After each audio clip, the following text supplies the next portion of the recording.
Hey guys, Q here for the Button Smashers, and this is our review for Ys Memories of Celceta.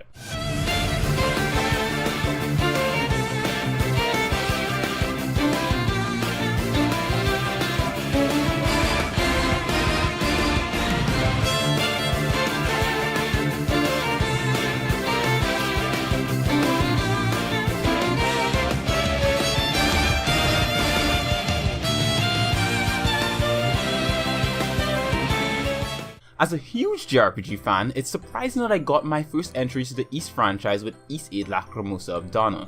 I've played at least one entry in each of the long-running series in this genre, so why not Ys? Why not sooner? Honestly, I don't know. But I'm happy I got into it when I did, because I'm a fan now, and that's all that really matters, because the Ys games are amazing!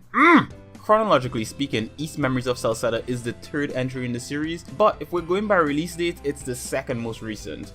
Originally released for the PlayStation Vita back in 2012, it received generally high praise from both reviewers and fans alike. All that praise, however, wouldn't guarantee this handheld entry mainstream success. It sold roughly about 250,000 copies globally according to VG charts, which is a lot, but in the gaming world, that's barely breaking the bank. And the reason for those sales numbers, despite the great reviews, are frankly the PlayStation Vita's poor adoption numbers. Despite me being a strong PS Vita advocate, I must admit that it didn't sell as well as I would like, but that's a tale for another time. What matters is that its install base or lack thereof directly impacted the sales of great titles like Ys Memories of Celceta. Developed by Neon Falcom and published by Xseed Games, Ys Memories of Celceta for the PC is a brilliant remaster of the original. Oh, this game is good, and I mean that! Ys Memories of Celceta is a reimagining of Ys 4, which was originally released as two separate titles for the SNES dubbed Ys 4 Mask of Sun and Ys 4 The Dawn of Ys. These two entries were not developed by Falcom themselves, so worry not about them. I just mentioned them for context. Mask of Sun was also remastered for the PlayStation 2, so technically this is a remaster of a remaster, but again, not really important. What is important is my waifu, Karna. You see, as any self-respecting JRPG fan knows, one does not play a JRPG without choosing a waifu, and then denounce other waifus as inferior. For as the good book says, my waifu is better than yours. And keeping with that, I'd like to just mention how good I think this game looks. It's not the most graphically advanced JRPG out there, but when considering its origin, it's impressive. The title received numerous enhancements, including improved visuals with a wide range of HD resolutions, unlocked frame rates, and fully customizable settings. Prior to this review, I mentioned in a separate video I encountered a small visual bug, along with a way to fix it. So please check that video if you have similar visual issues. As for the overall visuals, they lend themselves really well to the character design with a pleasant mixture of both 2D art and 3D models. As mentioned before, my waifu is best character, but there are many others who come close. When looking at some of their art, I can't help but feel excited. It's gorgeous looking on the PC. And I know not everyone is going to see that, but for fans like myself, oh my god, it's gorgeous. I love the art for every character, including the villains. Oh, and the music? Cue the month-old nostalgia. I mean, hearing music that I heard in Ys 8 made me smile so much. It brought feelings that usually come when playing games of a franchise that you've been following for years. And mind you, I only got into this franchise recently.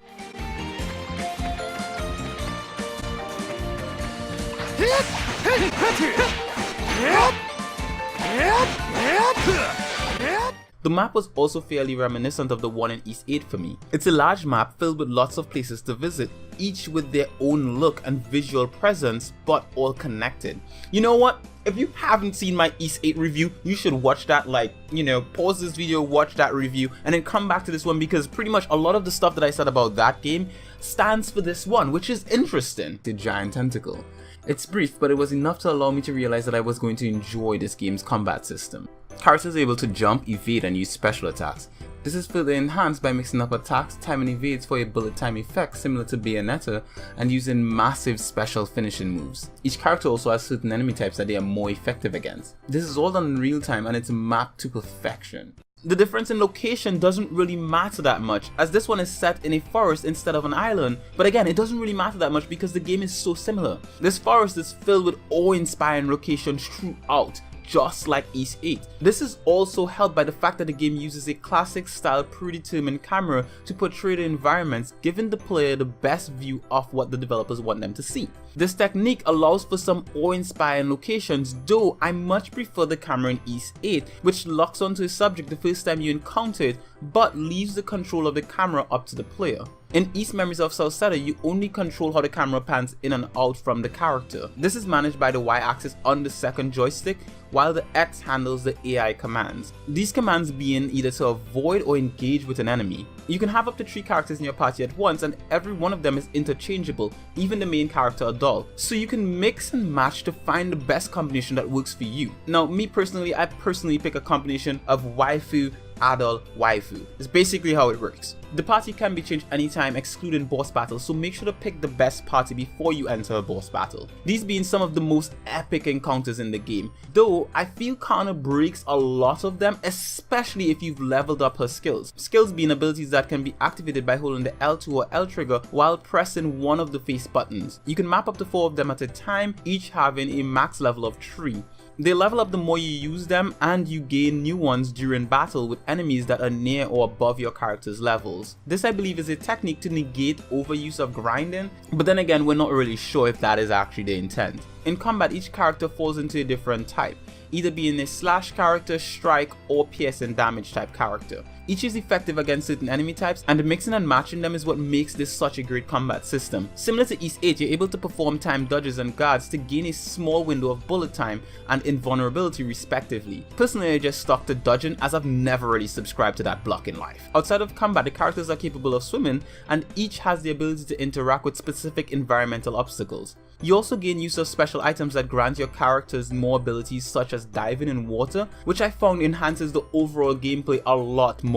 As for the story, well, this is where I'm going to be a bit vague. It's one that truly needs to be experienced rather than being told about it. So here's the gist of it. Knowing nothing but his name, Adol Christin awakens to find himself in the town of Kasan, a bustling frontier village at the edge of an endless sea of trees and untamed wilderness. Bereft of past and purpose, he's left to wander the town until a mysterious information dealer who claims to know him winds up joining him on a sudden mission to rid the local mine of monsters. This unexpected quest reawakens Adol's instincts as an accomplished swordsman. Together with Durin, the mysterious information dealer, his quest attracts the attention of the Roman army generals stationed in the town. Impressed by their skills, she enlists the pair to map the great forest of Celceta, a task that many have attempted but none have ever returned from. Far from the frontier's edge, Adol and Durin will have to brave the dangers of Celceta while constantly keeping an eye out for any clues that may help Adol recover his memories. More importantly, Adol must use his best judgment to decide who he can trust and who's using his memory loss in order to deceive him.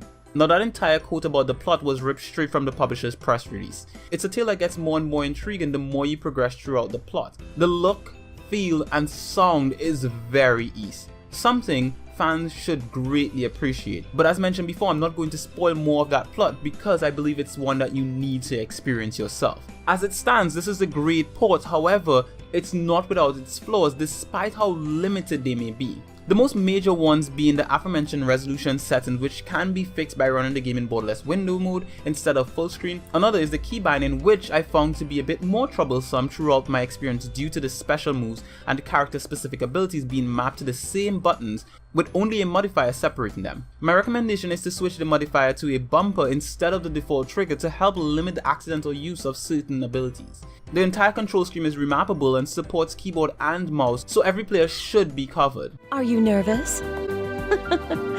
How adorable. My name is Frida. I'm a warrior of this village who retells stories of the ancient past. Welcome, Adol. I know you've had a long journey. So with all that I've had to say so far about this game, here's my final verdict. East Memories of Celceta is a perfect remaster of a remaster for the PC. The controls and visuals may take a little bit of getting used to if you played East 8 before this, but the story is just as epic.